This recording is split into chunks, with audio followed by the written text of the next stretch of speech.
everyone. You get to watch the sunset in Aspen with me today. I won't really be able to see it because it'll be behind me, but thank you so much for tuning in. This is week 2 of After Party, and I'm on the road. I was actually surprised a couple of months ago to be named a Gwen Ifill Journalism Fellow by the Aspen Institute, but really excited because I've been here for a few days just soaking it all in. Now, before I get into all of what I've seen in the last couple of days, I want to say on today's show, we have Batya Ungar-Sargon and David Leanhart. Batya, of course, is with the Free Press. You know her. And David Leanhart is the New York Times head of, he sort of oversees the opinion section. I think he's like an executive director of the New York Times opinion section, and has some really interesting thoughts on populism, on immigration. He actually moderated a panel here that was really interesting, and I wanted to get his thoughts on it, between Governor Brian Kemp, a Democratic mayor, and the head of the executive director of the ACLU. So we will roll that shortly. And as we're opening, we're going to be thinking a little bit here about Aspen itself. Aspen itself has a place called Billionaire Mountain. If you've never been to Aspen, it's a really, really wild place. It has the 3rd highest per capita personal income in the US, according to the Aspen Times. I think that was as of last year. I've never felt so, it's odd to be in a forest and like in the wilderness and feel so completely disconnected from rural America. It's like a little disorienting. There's just a high concentration of wealth here. But I always jump at the opportunity to kind of mingle with and talk to some of the people and engage with some of the institutions that I criticize. And, there's people who are more than happy to have conversations like that here. I went to a fantastic breakout session on free trade. That was also, I found, pleasantly surprising. But it's interesting to be kind of in a rural area and see billionaires and centimillionaires, I think that's what it's called when you're worth multiple hundreds of millions of dollars, sort of trying to dress down. And they're in like luxury tennis shoes, whatever that means, with their sleeves rolled up. It's an interesting mix of people and lots of corporate sponsors. You can't like use the app without getting an advertisement for Wells Fargo or Ford, which again is pretty normal in these types of environments. But I'm usually in very conservative cultural and political environments. So, one of the big thoughts that I have, my big takeaway, and this is going to be a through line of tonight's show, as, for example, Elon Musk threatens to start a new political party as of right now. Like that's happening as we're here talking to one another. He's threatening to start a new political party because of the One Big Beautiful Bill that looks like it's on track to pass very soon, has been a centerpiece of the Trump agenda, and Elon Musk is unhappy with it. Batya has some thoughts on it as sort of Democrat MAGA that we're going to talk to her about in a bit. But, it's interesting to be surrounded by sort of the Alexander Vindman, John Bolton, hawkish environment, but then also millennials who are still using the pronouns in the bios and doing identity-based breakout groups. It's kind of a good reflection on what happened in New York City with Zohran Mamdani. We talked last week about a surprise victory in that Democratic primary for mayor. He won by talking about affordability, not about queer liberation, which is something that he did tweet out at one point before he became mayor, maybe more than one point. But actually, because I'm just an intrepid researcher, I can't help myself. I searched the word queer on Zoran's Twitter, and he hadn't posted it in like 2 years after having posted it many times beforehand. Basically, affordability is all you need to win young voters right now. And we have this, the New York Times crunched the numbers, really fascinating numbers, and how the Mamdani campaign was able to, both through its own outreach and honestly, like just a lot of hard work that it put in, totally like change the makeup of the electorate. Lots of young people. This is from the New York Times. You can see the chart of voter registration going up before Election Day, and you can see also turnout. So those are 2 pretty important markers that tell you what you need to know about the Mamdani campaign among young people when you are seeing spikes like that. So that's basically confirmation of what people were saying happened in that election. And he intentionally played down the culture war. That worked. My question now, sitting here, having mingled with a lot of center-left elites in the last couple of days, is how long is that sort of tenable for the country. That, can the millennial politician talk just about affordability and not about how defunding the police is queer liberation, as Mamdani said at one point. So on that note, I want to bring in Batya Ungar-Sargon. I want to have Batya react to a clip of Zoran from the Sunday shows that we're going to talk about. But Batya, first, welcome. It's so great to talk to you. Thank you so much for having me. I'm so happy to be here. There are a few things that I think your audience needs to know about you, Emily. Oh boy. First of all, I don't know if your audience understands that you are the it girl of the new right. Oh, of course. A word to the wise, never go to a conference or an event because you see Emily's going to be there thinking you're going to get to hang out with her. You're not.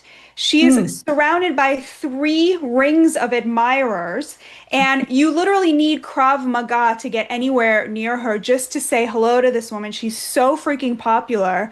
She's so fun and brilliant. And Emily, I don't know how you do it. Like, everybody loves you. You are like utterly unhateable despite the fact that you take positions and you make statements, and you are a leader and a thought leader and a person forging new ground in really important ways, and yet you are utterly, utterly beloved. It girl extraordinaire, and I'm so excited about this show, and I'm so excited to be here, and I'm just so excited to see you in so much demand on so many platforms in so many ways, because I adore you, and I'm sure your audience adores you as well. But I just wanted them to get that perspective that they may not know of what it's like trying to get close to you, just to say hi at any place where you are thronged with admirers. Thank you so much for having me. Okay, Batya, first of all, you've made me blush slightly. I would say I agree with about 70% of that. I am amazing, in such high demand, throngs of fans following me wherever I go. But in all honesty, Batya and I were at an event a couple months ago, and Batya was the one being surrounded. So we can agree that, every once in a while, a few people out in the wilderness want to talk to us. The last time actually I saw Batya, we were on a patio at a Holiday Inn in Charleston, downing glasses of wine. Way too much wine for a weeknight. So it was fantastic. But that event was hilarious because it is my understanding that we both had quite a bit to drink before we went on stage. And there were a bunch of speakers before us. And you and I sat there, just kind of sipping on our probably 3rd glass of wine, and just basically Beavis and buttheading it through the other speakers, just kind of the snide asides. And it was totally delicious and utterly beneath both of us, but it was so fun. And then I'm thinking, okay, well, Emily's going to get up there. I don't know how she's going to get through her talk, because I know what stage she's in, and gets up there and just gives the most incredible, incredible, incredible delivery. Your wonderful, wonderful take on the media, and how, the comparison between Johnny Carson and, is it Colbert? The Carson Colbert distinction that you so beautifully present to help people understand what's gone wrong with our media. And even though I have written a book on this very topic, I was going to say, Batya, hearing you talk about it even better than anything I could ever do.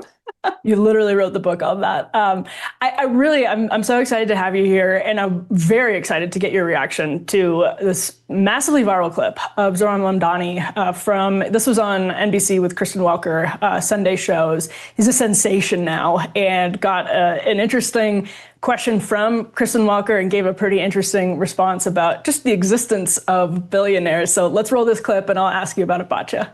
You are a self-described democratic socialist. Do you think that billionaires have a right to exist? I don't think that we should have billionaires because, frankly, it is so much money in a moment of such inequality. And ultimately, what we need more of is equality across our city and across our state and across our country. And I look forward to work with everyone, including billionaires, to make a city that is fairer for all of them. So, Batya, you have a really interesting story, actually, and I think it speaks to Zoran Mamdani's story and his own trajectory, and kind of the trajectory of the left in some really I think, important ways. So let me just start by queuing this up. You come out of a similar movement. Am I wrong? Like, the last 10 years, you guys were both in sort of New York Democratic Socialists of America, DSA circles. Is that right, Batya? I was never quite in the DSA. I was more like on the Hillary side of things. I used to be like very woke and very left, and but very much in that sort of like, I think before the Me Too movement, I really did feel that women still sort of had it pretty tough, or that there were things we had to overcome in order to succeed. And now I really don't feel that way. I feel that women actually have a bit of an advantage in the professional world today. Economically, they have an advantage because they're 15 points more likely to go to college, which is really the gatekeeper of the American dream today. So my view has really evolved in that sense. But, you know, I wouldn't have said that I was like, I've become much more of a fan of Bernie Sanders now in my MAGA lefty iteration than I think I was when I was like at my most left wing in the Democratic Party. But I think this is so interesting, this Zoran Mamdani phenomenon, because like for him, it's all performance art. This guy is like a child of privilege. His parents, I think, are millionaires. His mother raised millions of dollars to do these independent films. She's an Oscar nominated filmmaker. His father's a professor at Columbia. You know, he was raised very much in this kind of over-credentialed cultural and economic elite that has come to define the left in America. And they espouse this kind of, the Liberal Patriot called it trust fund socialism, to where their views on economics are this kind of, you know, raise taxes and redistribute, you know, expand the welfare state, have more people count as poor, give more free stuff to more individuals, which is not actually the economic populism that working class Americans are drawn to. They're much more drawn to the kind of protectionism that Donald Trump has on offer, which is, we don't want free stuff. What we want is an economy that protects the product of our labor through immigration controls and through tariffs. So it's a very different model of economic populism that you have on the right and the left. But obviously, the one on the right is the one that's resonating with the working class, because Mamdani's victory was with the college educated, the multiple degreed, the wealthy. He did not get anywhere with black voters. He didn't get very far with poor voters. He got the $50,000 to $100,000, he won those slightly over Cuomo. He really won in a big way. People make over $100,000. But you have to remember that a lot of these over-credentialed elites, who are people who will be in the elites when they're further down in their careers, of course, at this stage in their careers, as young people, they're not making a lot of money. But that doesn't mean that they're not on the trajectory that, thanks to the economy that the Democrats created, will net them the American dream in a way that working class people prior to Trump did not really have a shot at. So in a way, it's so interesting to see this kind of cosplay of, you know, a working class revolution, when it's really much more along the lines of like gentrifiers of the world unite here. And I think that what's happening in the Democratic Party is, okay, so I think what you said, Emily, to notice that he hasn't tweeted the word queer in a long time. It's a very smart thing to notice, but you also have to understand, who did he pull into this coalition with him? He won in a big way with Asians, and particularly with Southeast Asians, with Muslims. And before October 7th, I don't know if you remember this, but there was this very interesting coalition forming between Christian conservatives and Muslim conservative parents. Actually, it just happened at the Supreme Court last week. I mean, that decision of the Supreme Court was the product of Christian parents and Muslim parents challenging curriculum in, what was it, Montgomery County, Maryland. Exactly. Right. Opposing a lot of the woke stuff in the gender department. And I wonder if that is the reason that he really backed off of this kind of language around like queer liberation and really leaned into the Free Palestine stuff. Even when it's such an obviously losing thing to do, like in that interview with Kristen Wecker, he refused to condemn the calls to globalize the Intifada, which is a call for violence against Jews, like just refused to condemn it 3 times she asked him. So I think maybe that might have a lot more to do with who he saw as his potential coalition here in New York. Although, of course, I totally agree with you. Like the Democrats, if they want to get anywhere, they need to move on from the identity politics and the woke stuff, and they have to be embracing, economic populism. Immigration, of course, as you point out, is going to be the big question. You wrote this in your piece for Unheard.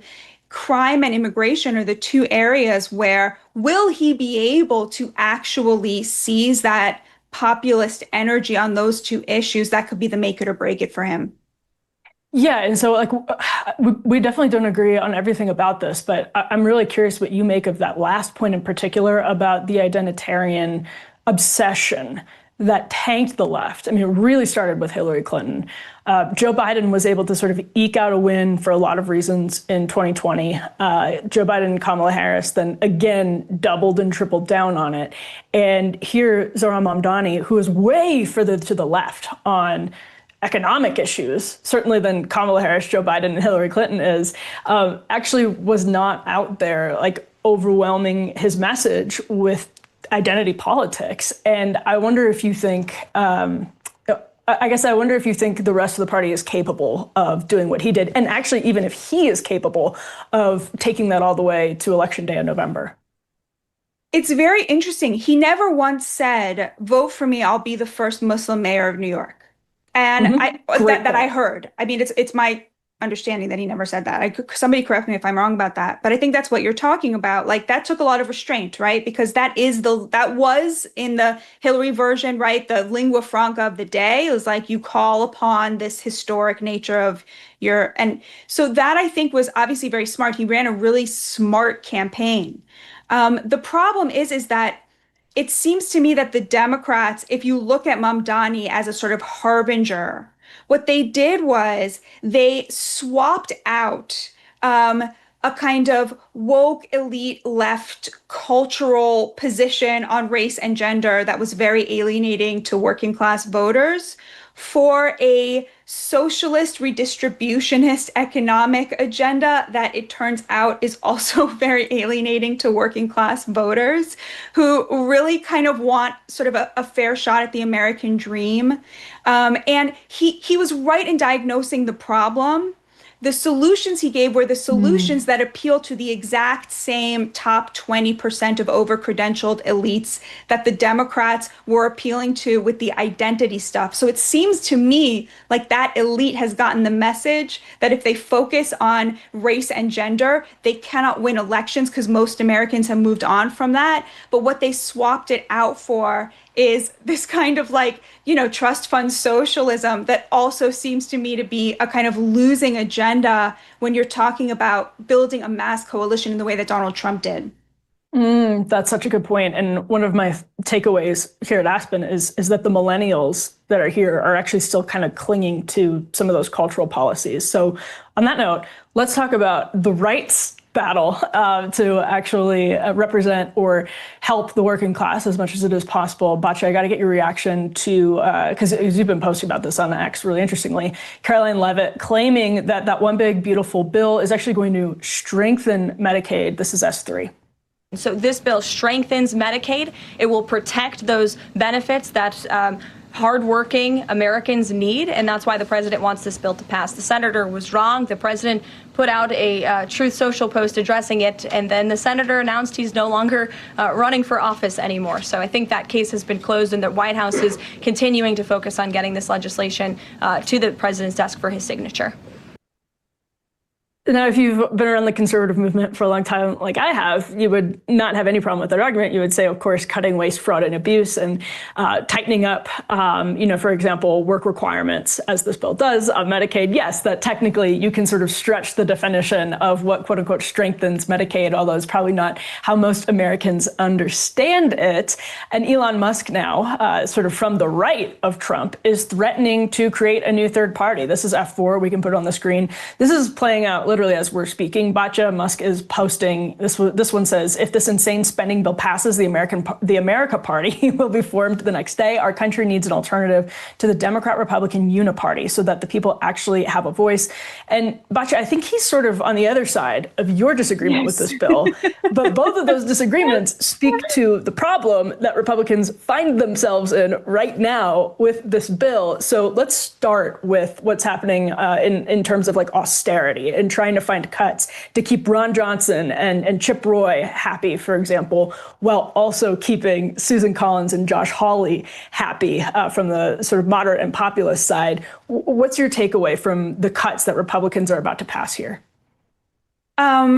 First of all, the math doesn't add up. They're going to be adding trillions of dollars to the deficit. So even if you're a deficit hawk, like it's just nonsense that this bill is good for you. But, on the moral front, the idea that we are going to be kicking people off of Medicaid so that we can give the top income bracket a tax break, I think is just so anathema to the America First agenda.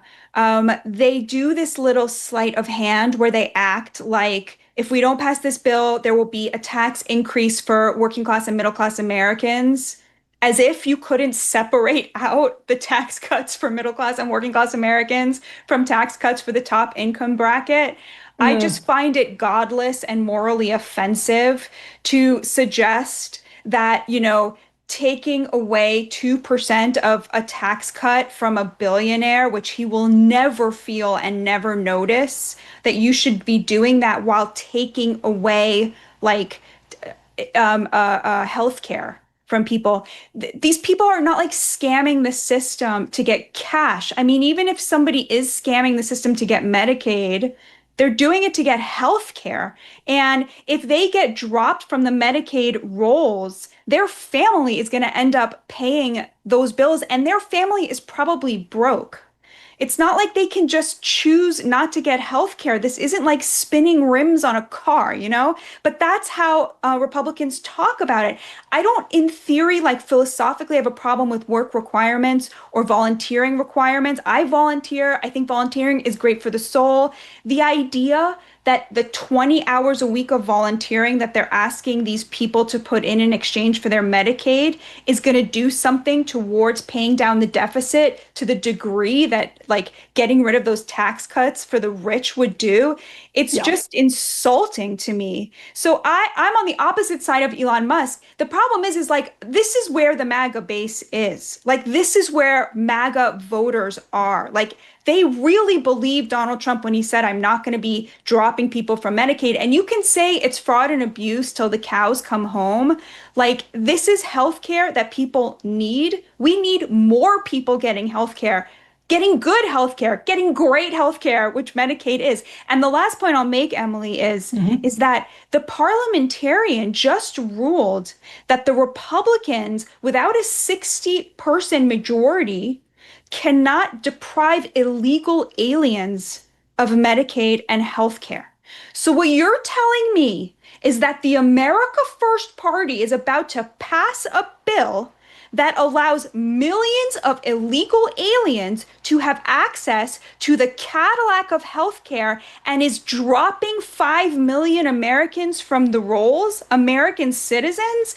There's no coming back from this as far as I'm concerned. This is not an acceptable position. And I just really hope that they understand how angry this is going to make people, and justifiably so. So actually, let's stick on this point. I wanted to ask you about Elon, but I want to stick on this point because what you just said was so interesting. This is not something that they can come back from. People should know some context. You spent a good chunk of time recently talking to Trump voters and the American working class in states all over the country. So you have a good sense of the politics, and also, as you brought in the moral component here as well. But when you say there's no going back after this bill, which of course is also what Elon Musk is saying from the libertarian austerity right. But when you say it, tell us what you mean and tell me why then, if that's your sense, Republicans aren't panicking. So he's totally wrong because, only 3% of Americans are libertarians. Like that's the Joe Manchin quadrant, right? The Elon Musk quadrant, which is like, socially liberal and economically, fiscally austere. This is like nobody's there. There's very few Americans who are in that group. So his New America Party is not going to be a threat to anybody. The reason that I think this is so like it's political suicide. When I was reporting my book, Second Class, I traveled around the country. People should pick it up. Second Class. Working class Americans from both political parties. And let me tell you, Emily, there was so much consensus. Like whether people voted for Democrats or Republicans, they pretty much had the same politics, which really shocked me. So, for example, on abortion, like the vast majority of the women I interviewed, whether they were Republicans or Democrats, told me, well, I would never get an abortion because I think it's murder, but I would not take that right away from that woman. So I would vote against banning it. Okay. Neither party is really in that, it's like Donald Trump's there, but very few other people. On LGBT issues, most people, including the Republicans that I spoke to, including the very Christian Republicans I spoke to, were very pro-gay. And even the Democrats I spoke to were extremely against the trans agenda. So there's no LGBT, right? There's like Christians who have gay friends and want them to be treated with dignity. And then there's Democrats who are like extremely upset about trans women in women's sports. And on policy, on economic policy, the most, not economic policy strictly, but the most common view I heard, the most common combination was almost everyone I spoke to wanted pretty much a full moratorium on immigration for the foreseeable future, and that included the Democrats, and also much more access to high quality, affordable healthcare, and that included the Republicans. So this combination of like total moratorium on immigration, or at least an extreme hawkishness on immigration, coupled with an extreme permissiveness understanding that healthcare is not a luxury good. It is something people encounter in their worst times, and that working people work really hard and have the shittiest healthcare.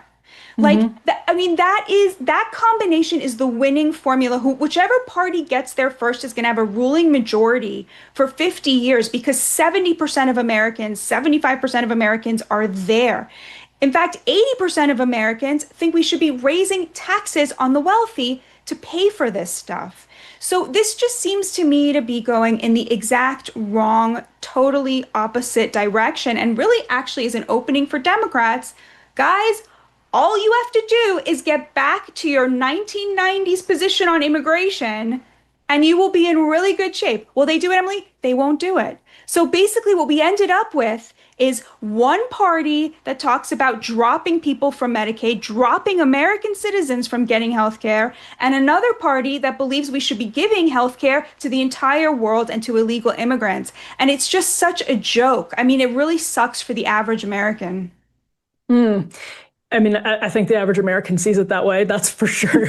To sort of put a fine point on this, I know we have some pictures of the Lauren Sanchez Bezos, I guess we call her Lauren Sanchez Bezos, wedding situation. We have her, we have the dress, we have some pictures from the whole affair. Yeah, there they are, the happy couple. He was getting absolutely torched for that tuxedo by people who know. I'm not even going to dabble in tuxedo criticisms because I don't have them. But Sanchez Bezos, as we call her now, was getting some compliments from, I don't know about you if you saw this, I saw like Trad World being like, it's amazing that she had the long sleeve dress up to the neck, that there was something surprisingly modest about it. But also this entire affair, Bezos as somebody who has come to stand behind Donald Trump for reasons you and I probably agree on, and a lot of people understand why he did that. Also, some of it, I think, is genuine fear of the Mamdani takeover of the Democratic Party by people like Bezos. But I don't know. Ivanka Trump was there. The Kardashians were there. Like, everyone was there. I think the estimated cost was like between $50 and $56 million, something like that. It just all feels like so bad. Like, the state of the country just feels really bad. And I don't know if that's a tangent from what you were just talking about, but when you were mentioning the two political parties, neither one really serving the working class of America. I mean, healthcare is one of those things. Everywhere I go in conservative world, I tell them that is your biggest blind spot. It crushes people month after month after month, your people month after month after month. It is devastating. It is fear that causes people not to go to the doctor. It's a heavy weight on the everyday person's life, and Republicans basically have no solution to it. Democrats, on the other hand, have no capability of producing a solution to immigration, for example, and we're left with everyone, spending millions of dollars at the Bezos Sanchez wedding. I don't know, Batya. I don't feel good. Maybe it's the altitude. But here's my take. When I saw that wedding dress, I had one thought, Emily. One thought. Do you know what my thought was? I wish I did, but you're gonna have to tell me. My thought was Lauren Sanchez watched Megyn Kelly's review of her outfit at the inauguration, point. And she is trying to recover from the devastating impact of being the object of Megyn Kelly's scorn. That is such a good point, because that really was devastating. It was so, it was just so accurate. And it was so good. Oh my gosh. You're probably right about that. I like how I asked you a really deep and serious question, and you punted, Batya. Listen. Come on, we're girls, right? I mean, we want to talk about fashion. I rarely want to talk about fashion, but in this case, well, I'll say one serious thing, which is it's my experience that working class people don't have class resentment against billionaires. That it's actually the top 10%, this over-credentialed elite, the people who fly first class, who truly cannot stand the billionaires who have private jets. The class resentment only goes one caste higher. So I think working class people have a lot of resentment against these sort of cultural and economic professional elites who think that they get to tell them what to think and what to do and how to live and so forth.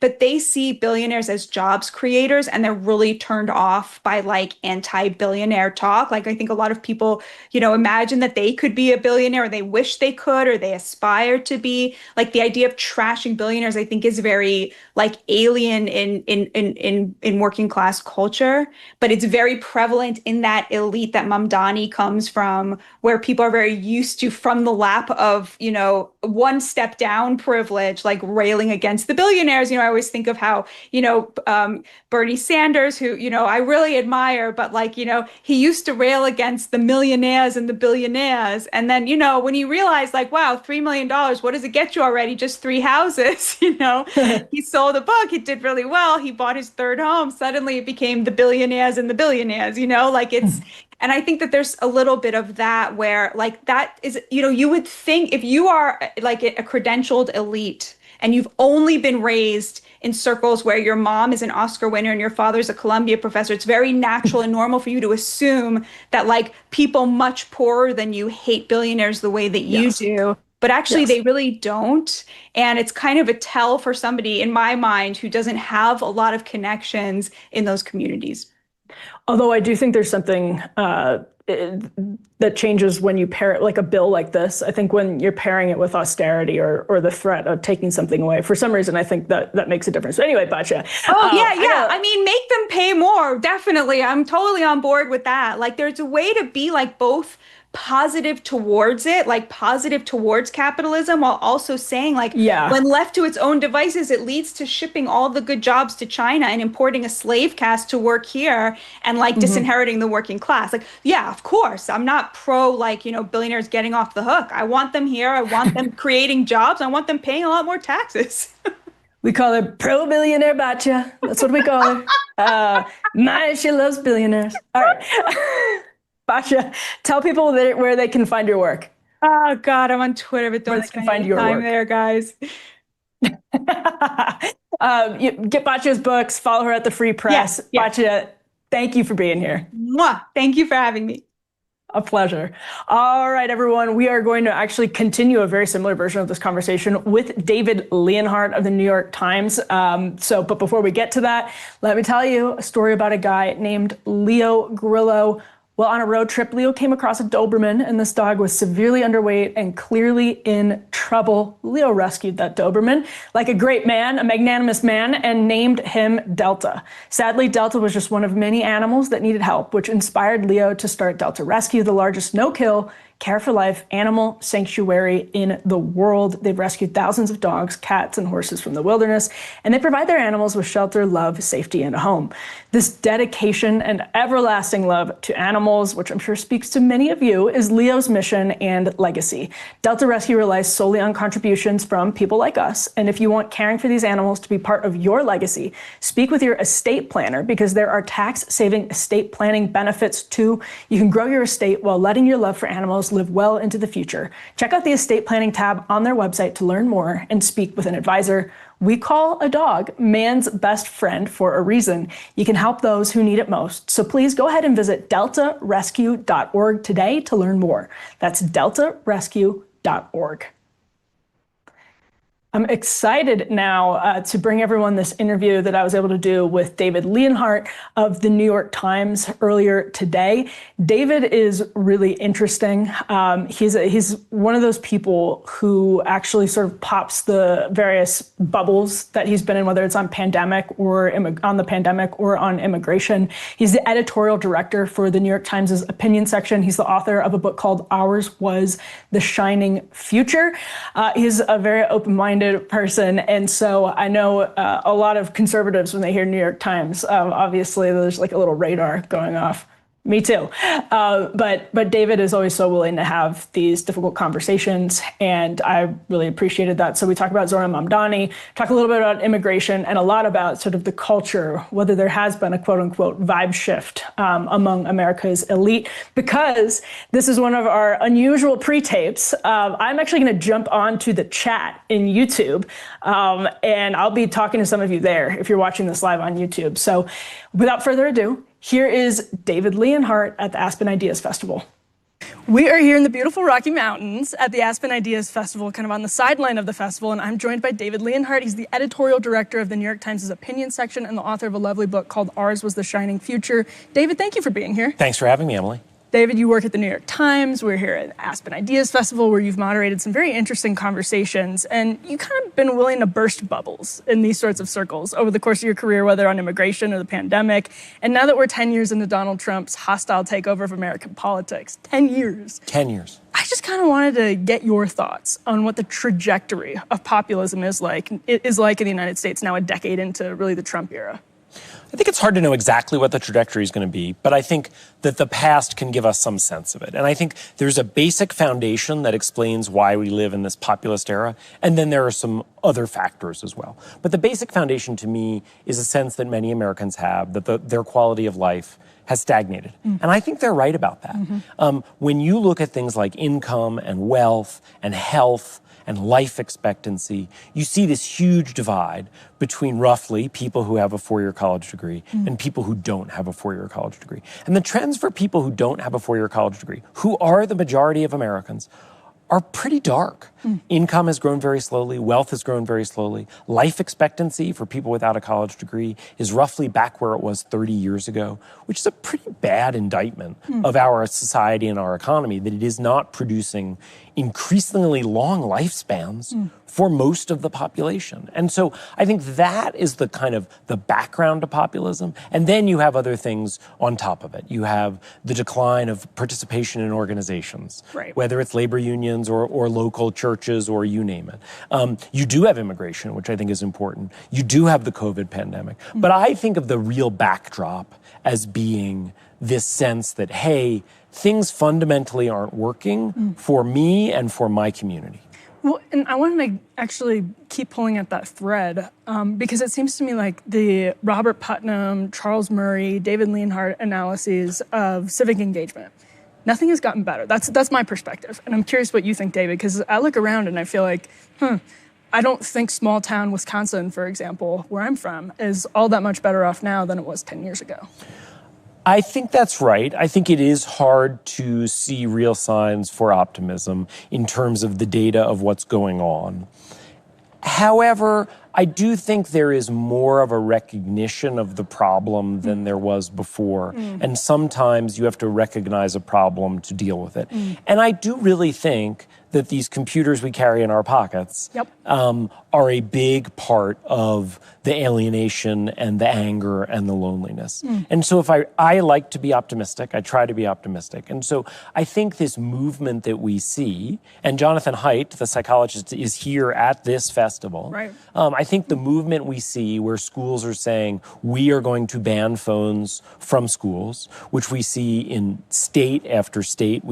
It's a bipartisan movement at this point. I think Republican governors are probably a little bit more out front than Democratic governors, but you also see Democratic governors and mayors doing it. I think that might be some reason for some optimism that people are saying, hey, in a basic level, something about the way we're organizing our lives isn't working. Walking around all the time just staring at these screens instead of engaging with each other is a real problem. And so I do find some reason for hope in that. Well, David, you know New York. We were just talking about this before. So, of course, I'm going to ask you about Zohran Mamdani. Yes. And populism from the left context here. We just talked about Donald Trump. I wonder if in some way Mamdani's shock win in the primary is a bookend to the 10 years of Donald Trump coming down the golden escalator in Midtown. And then you have Mamdani almost 10 years to the day later, surprising everybody with, something that AOC, and this is bigger than the AOC win because it's citywide. So what did you make? What does that tell us about the Democratic Party from a kind of populist or trajectory of populist lens? So the first thing I would say is Zoran Mandani is a very talented politician. Yeah. And if there are people who have just heard of him, particularly people who are skeptical of him, I would encourage them, go watch some of his videos. Go look at what he's done on Instagram, look at what he's done on other platforms. He is engaging, he's always smiling, he is funny, and I think it's just worth remembering that a significant part of politics is that kind of performance. Ronald Reagan was very good at it, Barack Obama is very good at it. That is part of politics, and Zoran Mamdani is very good at it. And so I think it's important to acknowledge that and also to say that the center-left, which was really his main opposition, has two really bad candidates in this race, right? Andrew Cuomo, who has a documented record of sexual harassment, and now Eric Adams, who has a documented record of corruption. And against them, you had Zoran Mandani, who is this charming and engaging figure. Now, I and my colleagues on the editorial board have deep qualms about his agenda. We are very much worried that if you look at this style of progressive governance that doesn't seem to take the idea of order very seriously and is deeply skeptical of the police and thinks that you can do rent control, you can rent control your way to low housing prices as opposed to actually having to increase the housing supply. That record just hasn't looked very good. New York is a worse place to live by most metrics than when Bill de Blasio, another progressive, became mayor. Chicago is struggling incredibly with their current progressive mayor. Cities on the West Coast like Seattle and San Francisco are looking at some of their progressive policies like we can just let people use drugs and not worry about it and saying that was a mistake. And so I do really have concerns about Mamdani's agenda. Now, he has shown some signs that he is willing to listen to criticism and moderate. So I don't know if he wins what kind of mayoralty he would have. In terms of what it says for the Democratic Party, I'm not sure how much it says, to be honest. He won a Democratic primary in New York City. There is still no evidence at all that a candidate like Zoran Mamdani can win tough races in purple states or in congressional districts. None at all. You look at the Democrats who won in places where Donald Trump also won. They didn't run campaigns like Zoran Mamdani. Ruben Gallego, Alyssa Slotkin, Jared Golden, Marcy Kaptur, that's not what they sound like. And so I am skeptical that he has somehow unlocked some new formula for winning races that Democrats haven't won before. I do think he's a reminder that political talent and excitement matter. Although I'm also kind of curious as to, and you'll know way more about this than I do, but the consolidation behind Andrew Cuomo after his pandemic record, not to mention, as you pointed out, his documented record of sexual harassment. I found that to be a very curious decision from sort of the Democratic establishment in New York. It was almost as though there's a blind spot still about how deeply skeptical of the establishment post-COVID, post-Biden, even Democrats are now. I don't know. I'm curious what you think. I think that's fair. And obviously the kind of the coalescing of the establishment around Cuomo didn't help him win, right? It's not even clear how much it benefited him. Look, I think if you, at the end of the day, if voters are presented with a choice between a candidate whose agenda they like more, but who is a deeply flawed or even a bad person, and a candidate whose agenda they don't like, I think we've seen again and again that most people are often going to choose the person whose agenda they like more. And I think that's what we saw the kind of establishment in New York trying to do with Cuomo. But Cuomo is just such a flawed candidate and ran a flawed campaign that it didn't end up making the difference. I think the thing for the kind of center left to really reflect on is why have they done such a bad job of producing compelling candidates now for roughly a decade? And before that, the center left was great at producing compelling candidates. Barack Obama and Bill Clinton, the most talented Democratic politicians of the last half century, are center left figures. Right? And since then, what we've had is Joe Biden running as an obviously aging candidate who both the center left and the left pretended wasn't aging. We've had Kamala Harris, who is not a good candidate. In New York, we've had Andrew Cuomo. In Congress, we have a parade of people often who are in their 70s or 80s. And so it's been a while since the center left has produced compelling candidates. Now, I think it's possible that the future's different. I already mentioned Alyssa Slotkin. I mentioned Ruben Gallego. Another person who's spoken at this conference is the mayor of Denver, Mike Johnston, who I moderated a panel on immigration with him and Governor Kemp of Georgia. And at the end, Mayor Johnston moved a lot of the audience to tears by telling a story about an immigrant who had enlisted in the U.S. Army to give back to this country that had given him so much. So there are talented figures out there, but at this point, they aren't yet national leaders. And one of the things you guys have very noticeably been doing on the Times opinion section is bringing in new voices, different voices. And I think that's really, really interesting. And I just am curious for your sense on how, in spaces like this, the sort of center-left, upper echelon of media and business, how is that going? Maybe that's the best way to put it. How is that effort to sort of reacquaint ourselves with America in the media? How do you think that's progressing now? Again, 10 years since Donald Trump kind of surprised everyone. I'm glad to hear you say that because the leader of New York Times Opinion is Katie Kingsbury, and that is one of the most important things to her. This idea of making sure that Times Opinion is a forum for a wider range of voices. And I think it's fair to be critical of the establishment in general, forums like the Aspen Ideas Festival, and forums like the New York Times Opinion pages, and say, in the past, they weren't sufficiently open to a wide enough range of perspectives. I mean, the Times had no columnist in 2016 who was writing really positively about Bernie Sanders. Right? And so it wasn't just that we weren't publishing enough conservatives. We weren't publishing enough leftists either. It was also class, right? It's class as well. We weren't publishing enough heterodox voices. Now, we were publishing a lot of interesting voices, but we could do better, and we can still do better, and we're trying to do better. But just broadening out, too much of our debate has been constrained. It has been, and it's particularly been constrained in elite circles. You and I have talked, Emily, before about immigration, and this sort of idea that for a long time there was this consensus among Democratic elites and Republican elites that more immigration is better. More and more and more is better. And you know what? Most voters didn't feel that way. And the idea that elite politicians essentially decided that they were going to ignore public opinion and do what they preferred, that's a really dangerous thing to do. And I'm not sure Donald Trump could have won the presidency if he didn't, in his own kind of animalistic way, recognize that on both trade and immigration, elites were where the public wasn't. Ross Perot tried that. And if you think about it, Ross Perot does that in the 90s. He's like, we've got too much trade and too much immigration. And how do the parties respond to him basically discovering this, 25% of the electorate that felt really badly served by the parties?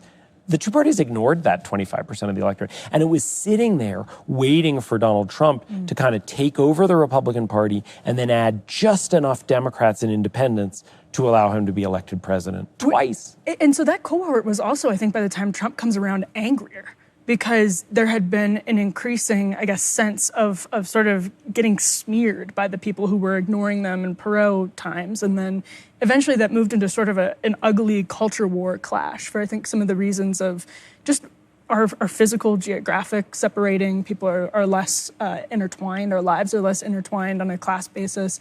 And so by the time Trump comes around, you have this really ugly culture war divide, I would say arguably between haves and have-nots. And that's where I want to ask about the immigration panel you did. I thought that was so interesting. You had Brian Kemp, the executive director of the ACLU, Denver's Democratic mayor. And I don't know that conversation could have happened a couple of years ago, David. That's interesting. I think you might be right about that. I mean, I do think that if you think about a series of issues, definitely immigration, a whole bunch of COVID issues, right? Like, should schools be closed? Should we have mask mandates? Where did the COVID virus start? Right. You think about other hot button issues on gender. And I do think that we went through a period where you would have a debate, and it wasn't just I disagree with you, but there were a set of views, particularly among elite progressives, in which it was like, if you have the view that I don't have, you're some version of ignorant or bigoted, or in the case of COVID, you don't care about people dying. And that's just not a good way to have political debates. And look, to be clear, the Trumpist right is now doing its own version of that, right? It's trying to throw people out of the country who aren't citizens and have a certain set of views. You can disagree or agree with those views, but I don't think being able to stay in this country should be contingent on a broad set of political views. The Trump administration has tried to put law firms out of business who represent Democrats. And so this really has been a problem on both the right and the left. It is not a way that a democracy can function. People have to be able to disagree and have to be able to say, hey, I think you're wrong about this. It's a high stakes issue. It even might be an issue that determines people's lives. A lot of issues are war, healthcare, you name it. We disagree, but I'm not going to call you a bigoted, ignorant killer just because we disagree. Okay, so this is then a big question, maybe as we tie a bow on the conversation. Like, from your perspective, how did we slip into that and then seemingly slip out of it so quickly? I mean, I don't know that it's fair to say we're actually, the vibe has truly, totally shifted, but it does feel like something has. And so we went from point A to point B it seems very gradually over decades. And then from point B to point C, it was like everyone woke up after Election Day and things felt different. What do you make of that? I think I half share your optimism and half am more concerned. So, but let me take both, and let me answer your question as you asked it. I think part of what happened is a big part of the Democratic Party and the left, the so-called groups, had this view that we are on the side of the vulnerable. We are on the side of the disadvantaged, and we are defending them. And then what happened in the second Trump election and over the course of the last decade is not only have we seen a big shift of working class people toward the Republican Party, but we've seen a big shift of people of color toward the Republican Party. First, Latino voters, second in magnitude, Asian voters. And although the numbers are smaller, we have also seen a shift of black voters away from the Democratic Party. And that becomes then much harder for the Democratic Party to say, this set of issues, to take immigration, you are either for more immigration or you're a bad person. Well, when it turns out that actually huge numbers of Latino voters and Asian voters say, no, we want less immigration than we had under Joe Biden, it just becomes harder to make that case, right? That it's kind of a battle between goodness and badness. The place where I have more concern is that while it is true that I think there is more open debate now than there was 5 years ago, if you go to college campuses, I've noticed this on college campuses, you can have more open debate than you could 5 years ago. You really can. Yes. I do think that it's important to remember we have a president right now who in various ways is trying to stifle debate using the power of the federal government. He's doing it with law firms. He's doing it with universities. He's doing it in some government agencies. And so I hope by now I've established my bona fides for criticizing the left for left illiberalism. But there is still right illiberalism, and Donald Trump is practicing it, and he's the president now. And I think it's important to call both out. David Leanhart, so interesting. Thank you. And actually, even just tiny little thought on that postscript. Mamdani is such an interesting cross-section of everything you just said, the way that he walked a little bit back from the culture war, didn't talk about defunding the police, didn't talk. I mean, I went back and looked at his Twitter. He didn't post the word queer for like 2 years before he ran for mayor. I mean, it's just, that at least seems different to me. If the left wants to really succeed and be self-reflective, it should acknowledge, I think, that there is abundant evidence that it has more room to go left on economic issues than it does on social issues. And you see that with all the campaigns I mentioned, Ruben Gallego, Alyssa Slotkin, Jared Golden. They often, some of them sound like real economic populists. They sound like social and cultural moderates, and even sometimes like social and cultural conservatives. David Leonhardt, this is actually the conclusion. Thank you so much for sitting down with me. Thanks, Emily. Appreciate it. All right, everyone. I hope you enjoyed that conversation with David Leanhart. It was great to get the chance to sort of pick his brain a bit, especially as I've been sort of taking in this interesting Aspen Ideas Festival over the last few days. I told David this. He is like the king of the Aspen Ideas Festival. He was on like a panel every single day. So to grab a slice of his time as, a lot of these spaces, including, I think very obviously, the New York Times opinion section, as he said, it's totally fine to continue criticizing the New York Times opinion section. I certainly plan to. But I also do think that you see this outside their opinion section too, in their coverage of, for example, transgenderism and children. So where that ideology sort of goes into schools and medical treatments. The New York Times says the coverage is different. Let's just put it that way. And the opinion section has definitely been, I think NS Lions was published there recently, now in the State Department, but has been doing has been making an effort to bring in new voices. And so does that constitute a real vibe shift? Is it a temporary vibe shift? Is it fake? We're going to get into all of those questions, and with a musical flavor too, in just a bit. First, this month, Tax Network USA proudly celebrates our nation's birthday, honoring freedom, resilience, and financial independence. To mark the occasion, they're offering 10% off all services through July 4th. If you're dealing with back taxes or missed that April 15th deadline, don't wait. The IRS is rapidly stepping up enforcement. Penalties can add up quickly, up to 5% per month, maxing out at 25% of your total tax bill, just not for filing. That's on top of what you already owe, of course, but there's good news. Tax Network USA can still help you turn things around. Whether you're self-employed, run a business, or your books are a complete mess, their team knows how to cut through the chaos and find solutions that work. Relatable. Your consultation is always free, and getting ahead of the problem now could help you avoid harsh penalties, wage garnishments, or surprise bank levies. Take the first step. Call 800-958-1000 or visit tnusa.com. And don't forget, you'll get 10% off all services through July 4th as part of their celebration of our nation's birthday. Regain control of your finances with expert help from Tax Network USA. Okay, so we had a chance to talk a little bit about the $50+ million marital blowout that the Bezoses had in Venice this weekend, the pictures from it. Well, why not throw them up again? We'll put them up on the screen. These are F8, F9. I know we all just cannot possibly get enough of watching billionaires get married. It's nothing quite like it. So yeah, I mean, you see all of the pomp and circumstance around it, but Bezos and Ivanka Trump was there, by the way. Some of the Kardashians, interesting people were there predictably. I've been joking, it's not been a good joke, but over the last few days that Aspen feels empty because everybody's at the Bezos wedding. The concentration of wealth here in Aspen is absolutely stunning. I've been to a lot of different places through my work, and here it is just so palpable, and in a way that's like, I've been trying to work through this because I'm writing a piece about it. It's hard to kind of be in a place where people are so wealthy, but they're also, they're not driving a Porsche 911 or Ferraris.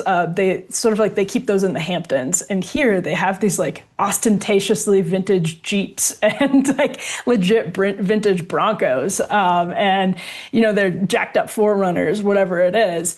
And that's just, I've never been able to wrap my head around why that bothers me. Part of it is that, and this is, the sort of city of Aspen, if you go downtown Aspen, it feels like they are wearing the costume of people who they do not understand and exert disproportionate levels of control over, undemocratic levels of control over. And that is just like a sense of salt in the wound that feels like particularly egregious. And how this relates to everything, I don't think it relates to Jeff Bezos in really any way whatsoever, except we did see Silicon Valley for a while, these billionaires like Mark Zuckerberg, and he's still doing it to some extent, just dressing in, monotone sweatsuits. Like they'd be wearing the same pair of jeans, the same t-shirt every single day, in this weird attempt to like relate and to take down their status. And now I want to put this on the screen. This is a Semaphore article that caught our team's attention. Trad Pop Summer, U.S. Political Vibe Shift Hits Music Charts. And it's about this, it's about this change, I guess. Maybe we don't know how temporary it is or whatever, but this Alex Warren song, Ordinary, which a lot of you have probably heard, it's like the #1 song on the Billboard charts right now. And it is sort of a traditionalist ode to the simplicity of finding love is a man, so finding love in one woman. And you compare that to a lot of like the fare from the rap world. There's really no comparison. So if we're grading on the curve, since the charts became totally, dare I say, irredeemable, that would, if you're grading on that curve, then yes, this is definitely something really different. It reminds me a bit of what I thought when I heard one of the genuinely saddest songs that I can remember hearing on like actually the pop charts, which is Outskirts by Sam Hunt. And that song is just this longing, this sort of someone who millennial was swept away from the simplicity of like small town life where they grew up and missed out on the love of their life and got caught up in the grind, to quote Eric Adams. If you haven't seen the video of him leading a chorus of elderly people in a chant that said focus, no distractions, and grind last week, you simply must. You are missing what I can only assume is performance art at this point. But in all seriousness, this has been creeping into pop culture for a little while. And sonically, you've heard it in, obviously, the Beyonce country record. You've heard it in, like, Shaboozey, who I think is still on the charts. Morgan Wallen has, like, 4 songs in the Billboard Top 10 right now. So it's both the sound and the message in and of itself. The Amy Schumer show, Life and Beth, that came out during COVID on Hulu, is one of the best, one of the saddest, but also one of the sort of best examples of how I think the left has grappled with some of the sort of consequences of their own prescriptions for life. And in this, you see, I shouldn't spoil it, but you see Amy Schumer. I don't know, people like cringe at the name Amy Schumer. She's genuinely a very talented person who has had some really bad has done some really bad, quote unquote, comedy particularly after Trainwreck. Some people may say it's because of her relationship with Anthony Jeselnik ended. I don't know. I'm not going to go down that rabbit hole because I don't want to be on the record particularly in making wild assumptions about Amy Schumer. But this is a story about a woman finding fulfillment and purpose by actually leaving Manhattan and basically going to rural life and going back to nature and all of those sorts of things, which sound, I guess, kind of conservative, but also it's sad to me that those things are considered conservative. It's sad to me, like the song ordinary is something that should signal any type of vibe shift. But I suppose, again, we have to grade ourselves on this curve. And I don't know if this is a trend. I will say one thing that makes me think it's not a trend is that it's been happening for a while. A lot of people are sort of, you've seen headlines from the UK and from the US that Catholic church attendance has been really high among young people. Some Orthodox churches are reporting that as well. And, that to me always seemed like it was destined to happen, because I read a poll, I want to say it was in the Washington Post, it may not have, because it's a really long time ago. I'm just trying to go into my own thought process here, that showed among young people, they were actually more attracted to traditionalist worship. And this was, again, like 10 plus years ago, so don't quote me on it, but there's some social science to that effect. And it made sense, right? That if you're going to put in the effort to go to church instead of, brunching or sleeping in, you don't want it to feel like brunch, and you don't want it to feel like you still slept in, because you're one of the people that sort of got up and out, and you went to it for a source of you went to it for sacraments. You went to it to feel the presence of something sacred. You went to it to find transcendence. And, that was sort of a very obvious,